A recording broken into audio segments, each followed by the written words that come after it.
আজকে আপনাদেরকে একটি অবাক করা কাণ্ড দেখাবো। দেখেন, এই গাছটি হচ্ছে পেঁপে গাছ। পেঁপে গাছে অনেকগুলো পুরুষ ফুল আসছে। ঠিক একই গাছে আবার দেখেন এই যে পেঁপে ধরে আছে। মাশাল্লাহ, এটা হচ্ছে আল্লাহ পাকের একটা নিয়ামত। আল্লাহ চাইলে কি করতে না পারে, হ্যাঁ? দেখেন, একদিকে পুরুষ ফুল আবার অন্যদিকে পেঁপে গাছ, পেঁপে ধরে আছে। দেখেন, এটা হচ্ছে আল্লাহ পাকের সৃষ্টির একটা কুদরত।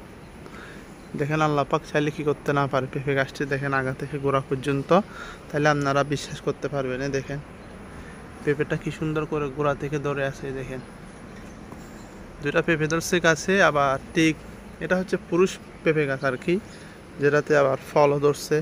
এটা আল্লাহ পাকের সৃষ্টির একটা কুদরত।